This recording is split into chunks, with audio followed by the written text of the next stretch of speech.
So, hi everybody, thanks for coming. We're very happy to open our CS Colloquium series with our very own Nati Linial, who will tell us about the connection between computation complexity and additive combinatorics. Okay, thank you very much. Okay, so let me say a few words before I start. Please feel free to ask questions in the middle. Usually to Israelis, you don't have to tell this, but okay, good. That's one thing. This is not intended to be talk for experts. So I'm not even, there is a main theorem about which is the engine that started all of this, and I'm actually not even going to state this theorem in full detail. The main thing is I want to impress on you some ideas to expose you to two beautiful theories with a very surprising connection between them.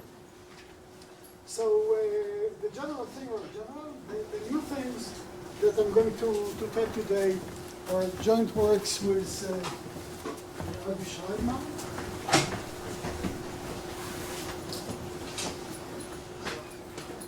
In fact, there is subsequent work that we are doing.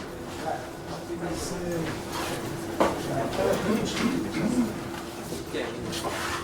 think you also don't spend it but I'm not going to, we're not going to reach that point, we're just going to, okay, so what is this all about? There are still a few things. Okay, so there are my title speaks about two theories, communication complexity and additive combinatorics. So communication complexity, let's start. You put on the microphone maybe?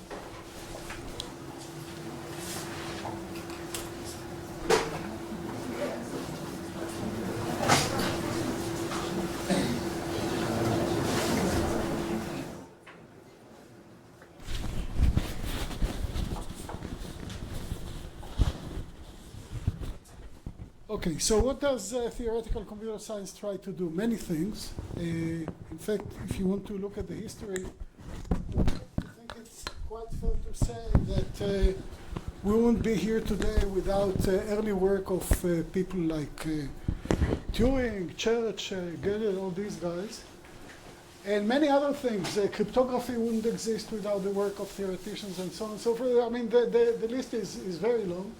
But I think many people would agree that the most important question for theoretical computer science is to make the distinction between what is easy or reasonable to compute and what is hard.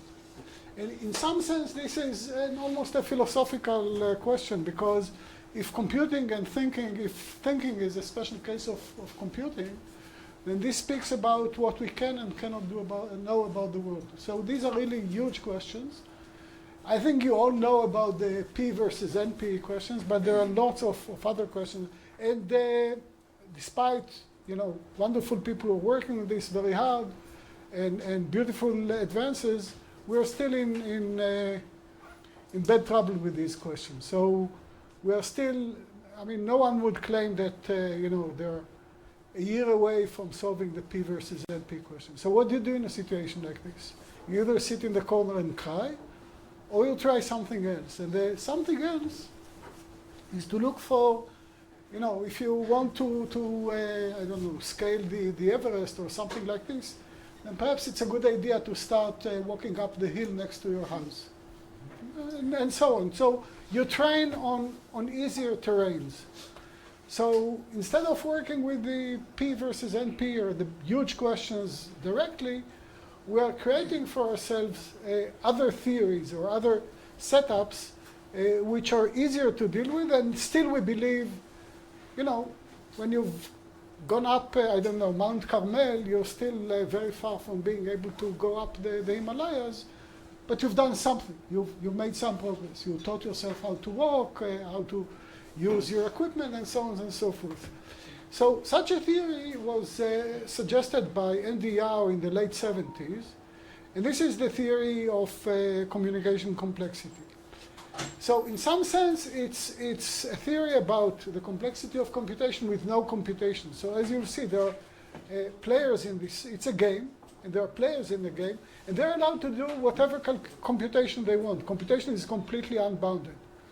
And the one resource that we limit in this game is communication. So that's how the thing goes. I'm sure that it makes it. Okay. So, where did they put it? Sometimes I put them in the pocket. I don't know. Okay, let's use the blue. Here is the proof that I used to have a black one. Okay. So the situation is like this. The basic setup of communication complexity. There is a matrix, and usually this matrix, it's interesting enough to know what happens when the matrix is consisting just of zeros and ones or pluses and minuses. And there are two players. It's a collaborative game.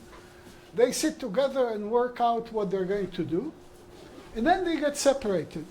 They're put in different locations.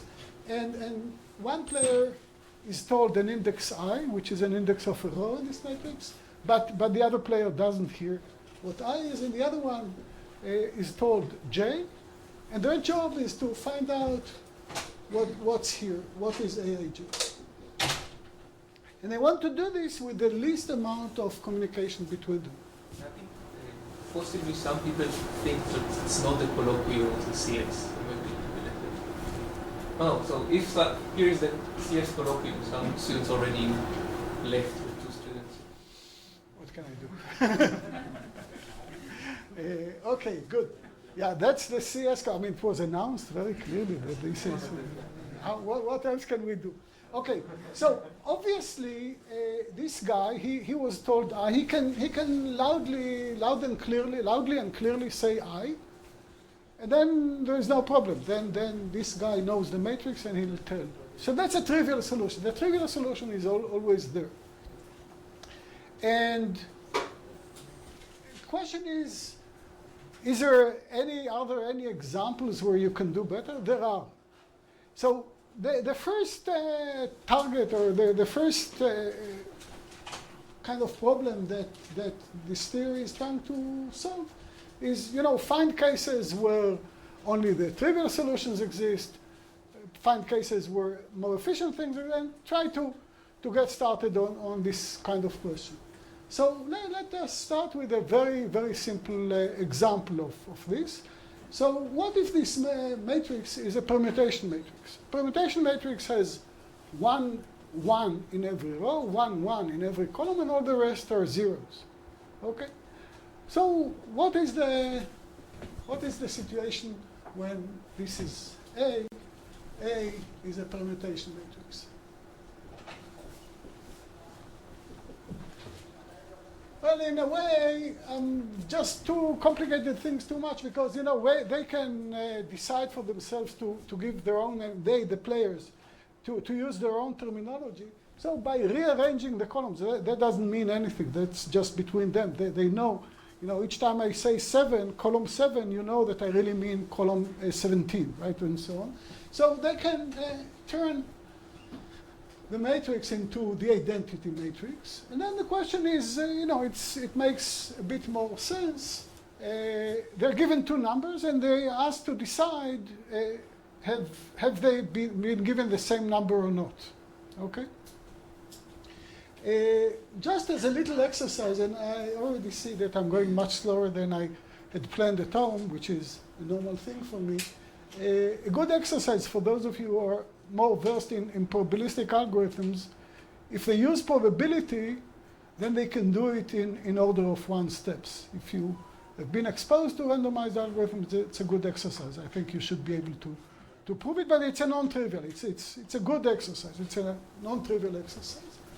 But what if they're not? What if they had to work deterministically? So let's start to think about how do we figure out, how do we work with this problem. So what can a protocol look like? A protocol is their method of dealing. They're given a matrix, and so let's say we call them appropriately. This guy is called the row player. This guy is called the column player. And let's say the row player is the first to speak, and he says 0.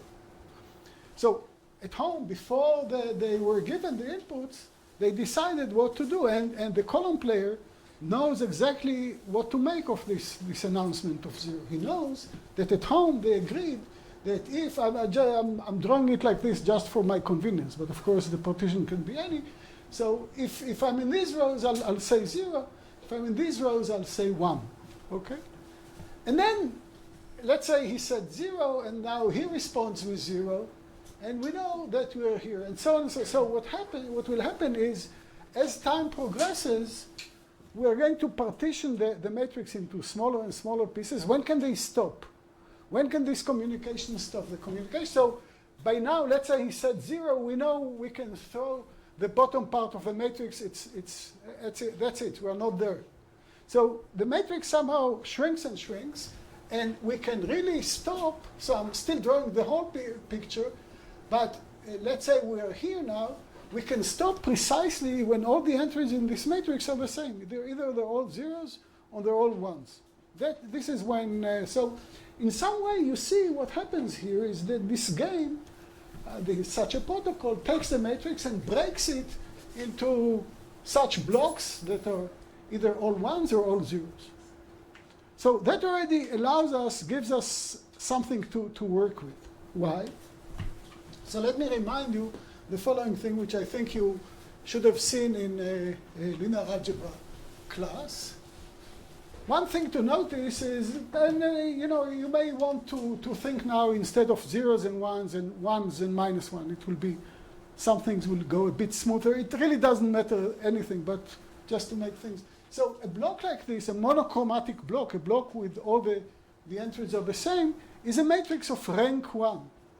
And here is a little fact that you may have seen, or probably you saw, in our algebra. If A is a matrix, then the least number of rank 1 matrices whose sum is A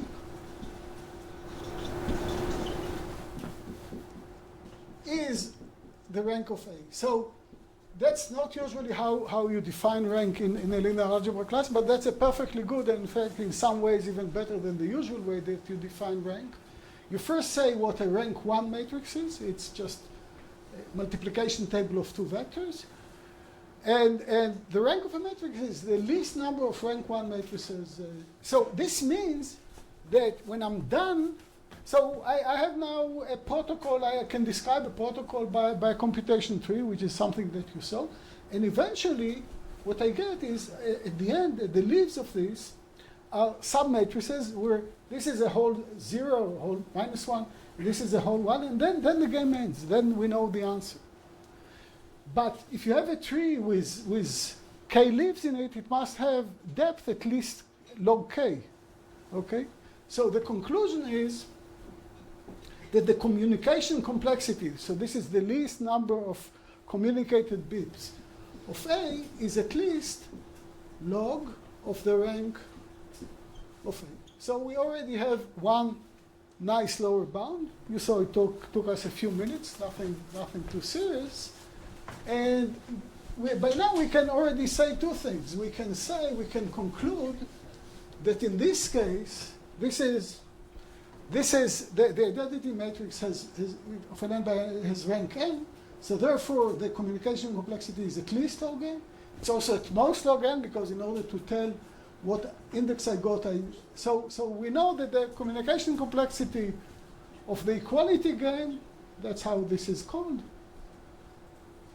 the deterministic, sometimes people would add a D here just to make sure that we are talking about deterministic communication complexity of the equality game is log n. So this is a case where the trivial solution is the bet.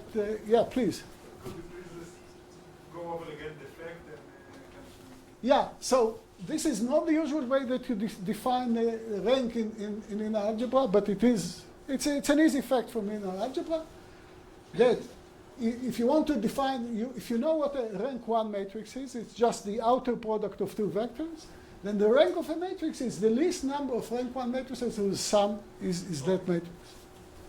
Okay, so we've seen, and just to give you a sense that even here in this situation, not everything is known, here is a well-known conjecture. This is called the log rank conjecture.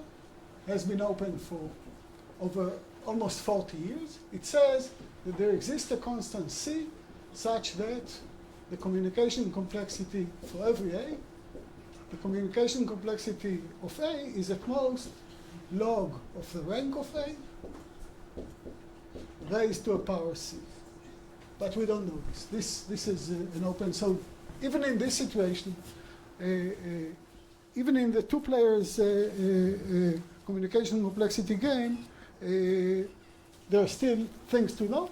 But by and large, this is a theory that we understand reasonably well. Okay. What we don't understand, we're very bad at, and this is really where our story begins.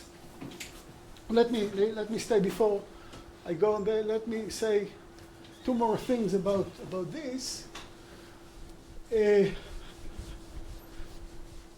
again, so just, I'm going to tell you many stories today, and I'm going to prove very little. I really want to give you a sense, what do we know, what we don't know, what we'd like to know, and so on and so forth.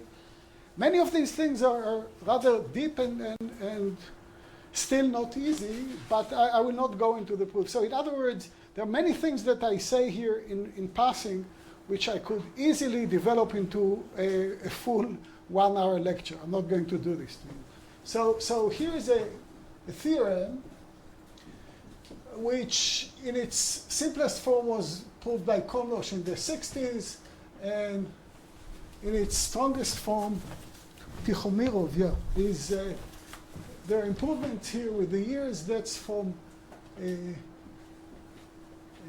years ago, Tikhomirov. And this says that almost all sign matrices are non-singular.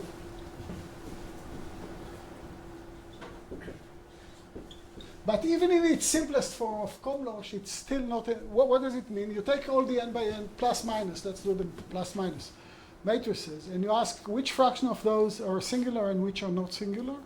And the fraction of non-singular goes to 1 as n goes to infinity. Okay? So from this, a conclusion from, so as I said, this is not an easy, that's hard already, that's recent. This implies that most matrices A have only a trivial deterministic communication complexity protocol. Okay, so there it's very hard for me because I start to talk about this, and I would now gladly expand on this for 15 minutes, but then we won't get to a subject. So I'm leaving this at that.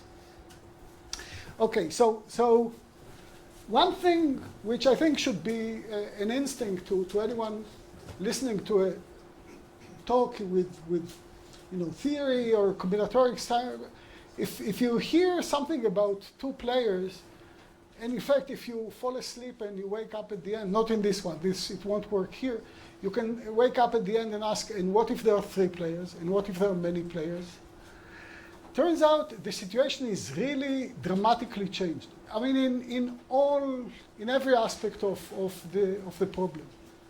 And let me give you just, we didn't see that much, but let me just, the couple of things that we saw here, let me explain how, all the structure that I described here falls apart, and we have to start really all over and with very few tools with which we can work. Okay, so let's just talk. I will not say anything about more than 3. Let's just talk about the situation with 3 players. Okay, what do we do with 3 players? Now you don't want to have an array, a 2-dimensional array. You want a 3-dimensional array. And the obvious thing would be, okay, this is sometimes referred to as a tensor, but it's, it's a 3-dimensional array, like work in many situations. And the obvious thing would be to say, okay, there are 3 players. Again, they look at this, just a second, they decide what to do, and so on and so forth, and then they're told I, J, and K, and their job is to find out what's written in the I, J, K place. Turns out, this is a completely kosher and interesting question, but there is a better question to ask, which is what we call the number on the forehead. This is called the number in hand model, the number on the forehead model. Metaphorically, the game organizer writes a number on the forehead of everyone. In other words, you see 2 of the inputs and 1 you don't see. Okay? And then you ask the same question. There is such an array, and you want to solve it in this situation. Turns out I will not go into why, but this is the deeper and more interesting question, and this is what I want to talk about. Please. I said this. So if you look at how many n by n matrices, sign matrices, plus minus matrices, are singular, and divide them by the total, which is just 2 to the n squared, this goes to 0 as n goes to infinity. Okay? And there are many more accurate questions here, but let's leave it at that. Okay, so what happens here?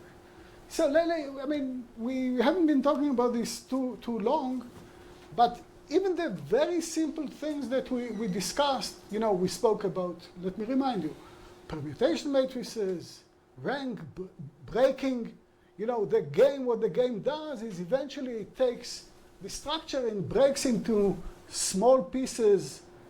Where we've reached such a small piece, then we can stop, how many steps, etc. That's, we haven't done that much.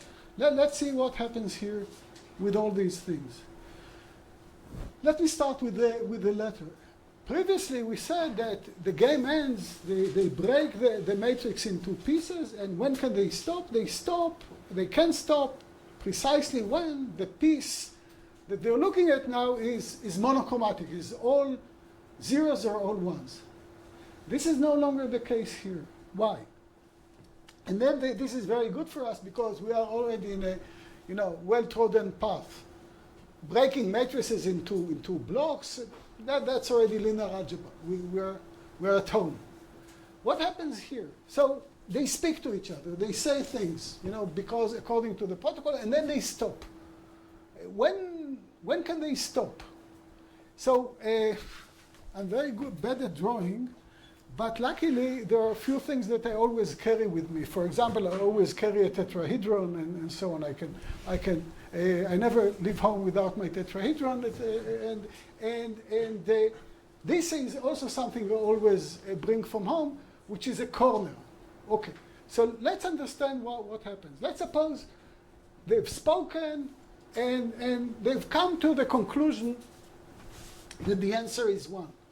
Previously, when could they do this?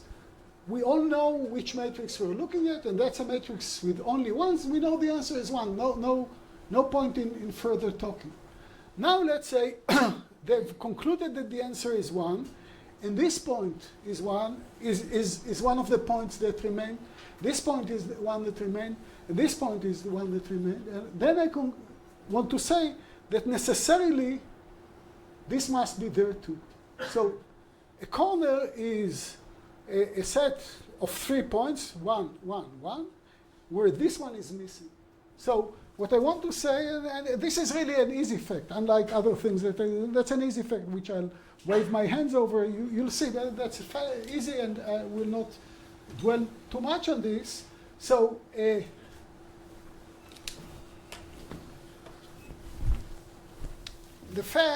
easy fact, is a terminal set in three players NOF, actually larger numbers, but we're only talking about 3, is a cornerless set. I'll explain to you in a minute why. And then the question, like previously we said, okay, what's the fewest number of monochromatic matrices to which we can decompose the matrix? Now the question becomes, what is the least number of cornerless sets into which we can partition the ones and the zeros in this three-dimensional array? This is the kind of question. And that's very strange. We have no mathematics that speaks about this. So let me try to explain to you why this is true. And then as I say, this is really easy. I just want to give you a sense. So recall how this started before, right? There was a matrix, and the first player said zeros, and we said, we are talking about this part, and let's throw this part away. Now, let's say the Z player, the guy who looks this way, so he sees, so that's Z, he sees X and Y on the foreheads of his two partners. He doesn't see his, okay? And he says 0. So let's, right here, I mean, that's all he sees. He sees X and Y. So there is some subset here. I don't know. It can be very strange. This is the subset on which he speaks and says 0. So all we know at this moment, if, like here, the role player said 0, we know we're in this matrix. The Z player, the one who doesn't see Z, that's why we call him Z player, said 0. All we know is that he's somewhere here. He sees X and Y, which belong here. So where the XYZ, the real XYZ, is somewhere above this, we call it a cylinder, although it's not a round cylinder. We call it a cylinder. It's somewhere in this cylinder. So all I'm saying is, if this, but eventually they all have to agree. It's all just an intersection of cylinders. So the point is, if this is an agreed on 1, this means this guy, the one who speaks from this direction, agreed it's a 1. And this is a 1, so this means this guy agreed it's a 1. And this one, and so they all agree that also this one is 1. That's in the consensus. And that's why this conclusion is true. So this makes our life very difficult, and that's the reason why we know too little about this whole subject. Let me say a word about, so we started by talking about breaking into monochromatic blocks. We spoke about permutation matrices. You know, everything is difficult here. We are not in Kansas anymore. Everything becomes, you really have to start from scratch and do your work. So what is a permutation in the three-player situation?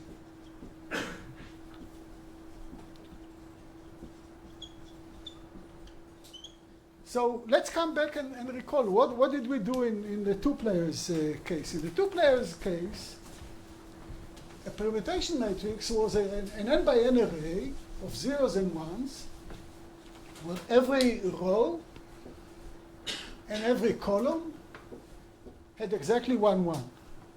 So this terminology really pushes you into what you would want to do in higher dimensions. So a two-dimensional permutation, which is what we need for the three players.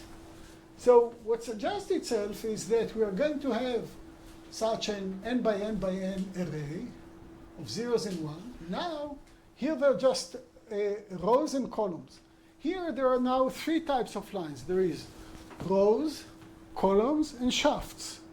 So a permutation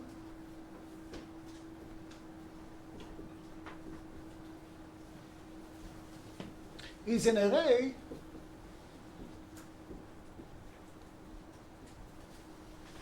of zeros and ones such that every row, column, and shaft has exactly 1, 1. Now we know that unlike, you remember at the beginning I told you, yeah, permutation, who cares? All the permutation matrices for two players are the same. You rearrange, you call them a different name. This is no longer true here. And we don't know. So we know, so as I told, everything becomes difficult, and we have a good excuse why it's so difficult, because it's also difficult in the other end of the story, to which we will get soon. So we know, and even this requires a good deal of work, which we didn't have to do in the. Okay, let me say a word about this. A rule of thumb is when you come up. Remember, I started by saying, okay, we have different models for dealing with computational complexity. You know, we go up a hill. We don't go immediately all the Himalayas and so on and so forth. As a rule of thumb, the generic object, the random object, is as complicated as it gets. A typical situation is what I told you, for example, before. So if you think of rank as a measure of complexity, and it's a good thing to think this way. So most matrices are, plus minus matrices are as complex as they get. They get really the full rank. And we know also here, but that requires substantial mathematics, which I'm not going to get into. We know that most such problems have the highest complexity. Okay, let me say highest complexity means there is really nothing that you can do. You see, here too, the trivial solution is already, this is an option. You know, you have Z on your forehead, you see X and Y, and you say aloud, I see X. Okay, now the problem is solved. But this is a situation which we call of highest complexity. There is really no algorithm in the world can save you. You cannot be clever, you're doomed. And this is a correct statement here, but that requires substantial recent work. So let me just say that the usual way to think about this is by no means a new mathematical object. It's something that already Euler in the 18th century studied. This is usually goes under the name of Latin squares. Such a thing, you see, a permutation, we said you can write it like this, but you can also write it as right? You can write the numbers from 1 to n in some ordering. In the same way, that's how Euler spoke about them. If you spend a few minutes thinking about it, it's the same thing as an n by n array, where the entries are between 1 and n, and every row and every column contains exactly each one of the integers from 1 to n exactly once. Why? If you want to think about it this way, then you're standing here, above your head there is a single one, and you write at which height you see it. It's a topographic map of this situation. So that's how you transform. So most of them have the highest complexity, and there is really nothing, in most cases, there is nothing you can do. But unlike in permutation matrices, they're all equivalent. But no, here there are cases where you can do better. Okay? And this is what I want to spend a little time speaking about, and that will lead me to my other subject. So one question that has been studied a lot, a special case of this, is, let's say, so that's a permutation. That's a two-dimensional permutation, what we call, or a Latin square. it's an n by n by n array. And the question is x plus y plus z 0 mod n? Okay, that's the question. So we are writing numbers between 1 and n on each player's forehead. There are 3 foreheads. And their job is to decide whether x plus y plus z is 0 mod n. It's very easy to see that it satisfies this condition, right? If I tell you x and y, then there is a unique z such that x plus y plus z is 0 mod n. So this special case has been investigated. That's the case on which we know the most. And this one has a non-trivial solution.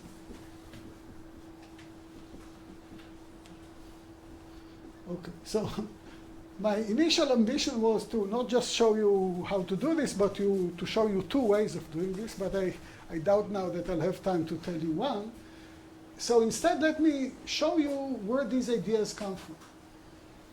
So you remember that my title had communication complexity and additive combinatorics. Let me speak a little bit about additive combinatorics. Additive combinatorics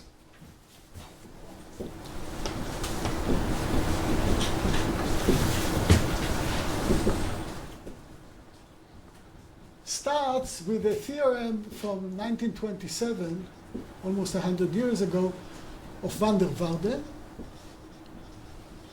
And he proved the following. So his theorem says something like this. If we color, that's the positive integers, 1, 2, 3, etc., by a finite number of colors, I'm in trouble here, so let me, then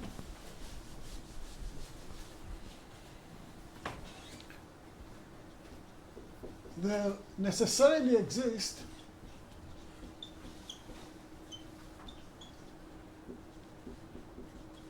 arbitrarily long monochromatic arithmetic progressions. Okay.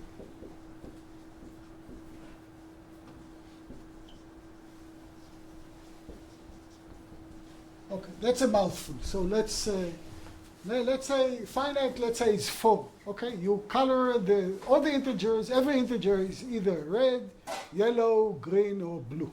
Okay? Then, and you color it arbitrarily how you like.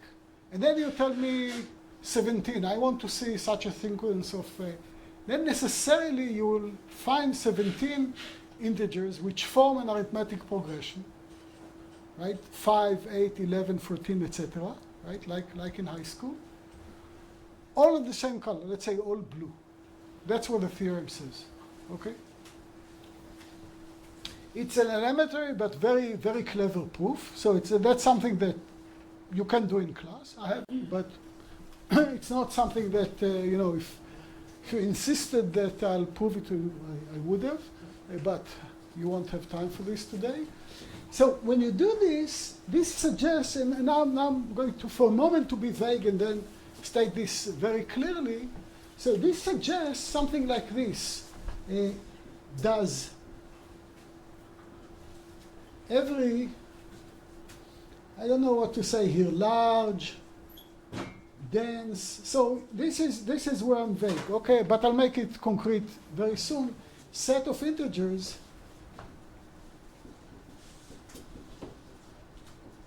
contain arbitrarily long arithmetic progressions. Right? You say, I colored the integers with these 4 colors.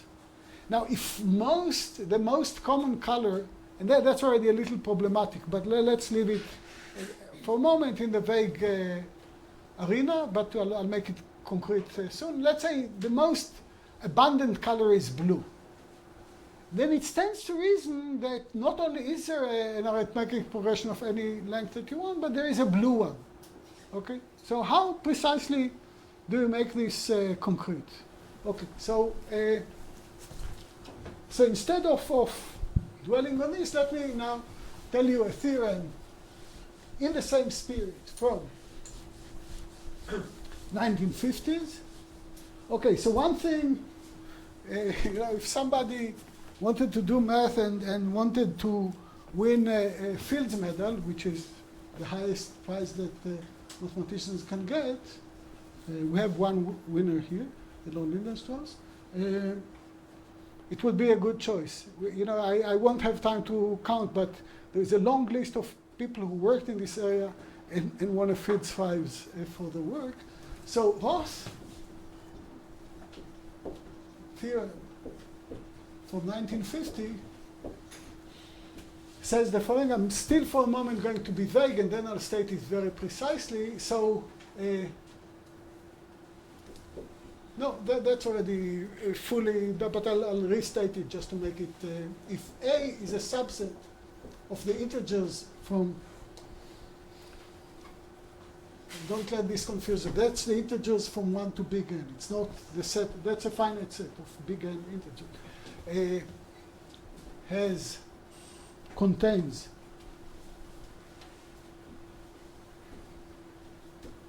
no three-term arithmetic progression. So what's a three-term arithmetic progression? X plus A, X plus 2A. Then the size of A is little o of n. Let's concentrate on this one, because that's a perfectly accurate statement, but I want to assume that not everyone dreams of little o of n at night, so I'll spend a minute making sure that you're all comfortable with this. So now we want to say, okay, if A is large, it's a subset of 1 to n, and it's large, then it must contain a three-term arithmetic progression. Or the opposite, if we put this on its head.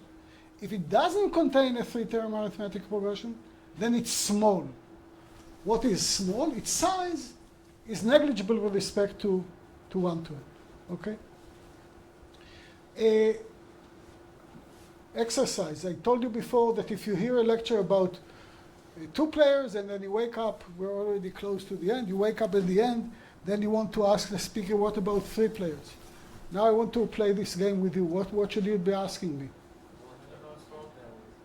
Great, right. What about this? What about this? What about this? These are theorems. And that's a theorem of Semeredy. Poor Semeredy didn't win the Fields Medal, but he got the Abel Prize. So not so bad, a few years ago. So Semeredy,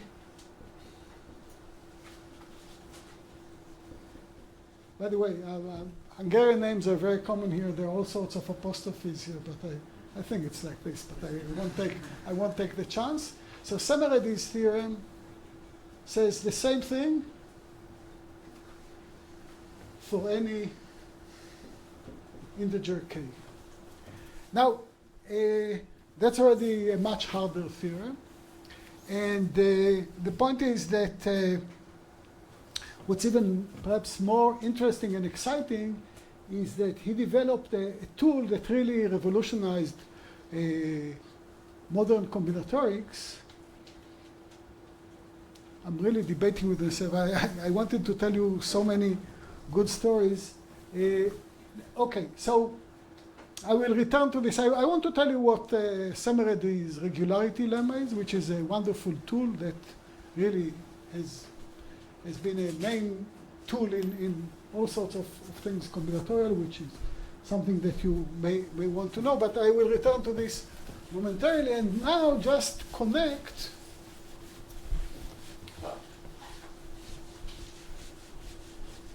okay, let's see.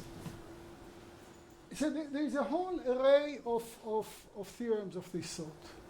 The one that is most relevant to us is the following Corner's theorem, which is due to, again, you see Hungarian names here, Aitai and Semeredy. And it says Okay, so I first have to so now here we were in sets of integers. Now we're in the plane, we're in the n by n grid. That's finite, that's an integer n. And a corner, that's a word that we already heard, right? But in a different context. A corner is a triple xy, x plus d, y, and x, y plus d. So what their theorem says is that if A is a subset of the n by n grid, has no, you see, just see the analogy. If such a set has no corners, then the size of A is little o of n squared. That's the right scaling. Now here we're in the world of the whole universe is of size n squared. And this is all part of the same philosophy and techniques and so on, beautiful things which I won't have time to tell you today. And this turns out to be quite relevant to the first part of my lecture. So I'll tell you about this momentarily. But let me just say one general thing. So I keep praising the beauty and the depth of these theorems, and justifiably so. But one thing that we are very weak at are quantitative versions of this. We would like to know how small is little n. And the gap, even this, the most elementary, which is the oldest, over 70 years, people are still working. The last progress on this is from 2 years ago. So you want a quantitative thing. You would like to say something like the best theorem of this sort that we would like to say is there are sets of size, I don't know, n over root log n, I'm just making up, with no arithmetic progression, but if you're a little bigger than that, then you must have an arithmetic progression. That would be the perfect result of it. We're very far from it. The quantitative aspects of this are still very, very far from us. We don't have, and this is where our work comes in. So this corner and the corner that I mentioned before are very closely related, and the big idea that, you know, it's perhaps on the one hand not nice that I'm collaborating with someone and I'm saying it's his idea, but he was my student, so who cares? Adi Schreibman's, you know, really pushed, he was my PhD student ages ago. He pushed very much in the direction that constructions of such, so I didn't tell you anything about it, but you may want to know about constructions of such sets. Large sets, let's say here, that have no arithmetic progression of length 3, or large sets here that have no four-term arithmetic progression, and so forth. Large sets here which have no corners. And so far, here we are really, really, really stuck. There is one construction from 1946 of Behrend. Again, this is stuff that I did teach in class, so it takes time, but it's not, you know, it's not stuff that is behind your understanding. It takes time, you have to do some work, but it's actually quite easy. I can even tell the idea. So Behrend's construction, I will not say much about it. Behrend's construction, I'll just say a word about this. From 1946, it's a large subset of 1 to n with no three-term arithmetic progression. So in some way it gives a bound for Roth's theorem, but as I said, the upper bound and the lower bound are very, very far from each other. No progress. What's the idea? The idea is rather simple, and the technique is also not very difficult. It's based on the following very naive and nice idea. The idea is that if you have a sphere and you have a line, then it can meet the sphere at most twice. And this 2 means there is no 3 when you construct the sphere properly and you do whatever it takes, this gives you the construction. And the new thing that Adi and I have done is, and as I said, as I promised at the beginning, I'm not even going to precisely state the result or anything like this. We have a better lower bound, so previously the best constructions here were based on Behrens' construction. And coming from the world of communication complexity, number on the forward communication complexity, we managed to improve the lower bound to find a larger construction of a set that is corner free here. But the main thing, I think, so that's a theme that Adi was, pushing for a long time, and I think now it's hard to argue, is that thinking about these things, you see questions like this, why would there be anything algorithmic about this? So our construction is really, we're really thinking about this as computer scientists. We're really thinking about an algorithm for the number of the forehead problem for x plus y plus z equals 0 mod n. Think about it. When I'm telling you, if I didn't tell you all this story, and I told you you're in a situation like this, devise an algorithm for this. So we came up with an algorithm. I only say one little thing about the idea, which is, X and Z can speak, but they can save bits by communicate when they communicate because they both know what Y is. I don't know if parents still do this today, right? Speak about their children's heads. So X and Z can speak about Y's head. They both know that Y is there, they know the number, and they can use this information to save bits in the communication. So I think with that I'll stop, and thank you very much.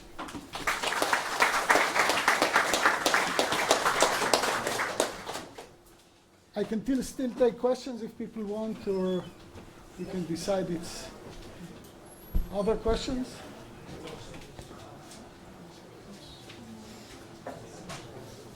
Yes? Can you explain again how cornerless sets arise in the communication problem? That's okay. So let's take a few minutes for people to ask questions, and then the question was to explain again the notion of a corner in the NOF communication. You see, what is this the analog of? It's the analog of the fact that in the two players, when the game ends, they know the answer. This means that the remaining matrix is all ones or all zeros. So what's the analog of this? So let's say we've communicated with three players, we've communicated, and we've concluded that the answer is 1. And let's say that the remaining set, we can always come down to a single, but that would be rather stupid, right? Let's say the remaining set contains this point, and this point. Now, this player, the player who comes from this direction, remember we had the X, Y, and Z player, he agreed that this is a 1. But he can only speak about, he knows nothing about changes along this coordinate. So this means that for him, this whole thing is a 1. And this likewise this guy, and likewise this guy. Which means that they have an agreement, they have a consensus about this point. They all agree that it's 1. So which means if this is, in the remaining set, this is 1, this is 1, and this is 1, then this must include that point too. So the remaining set must be a cornerless, a corner is something which has these three but not this one. So the sets at which they can, take off and finish must be cornerless. That's how the two theories connect. תודה רבה.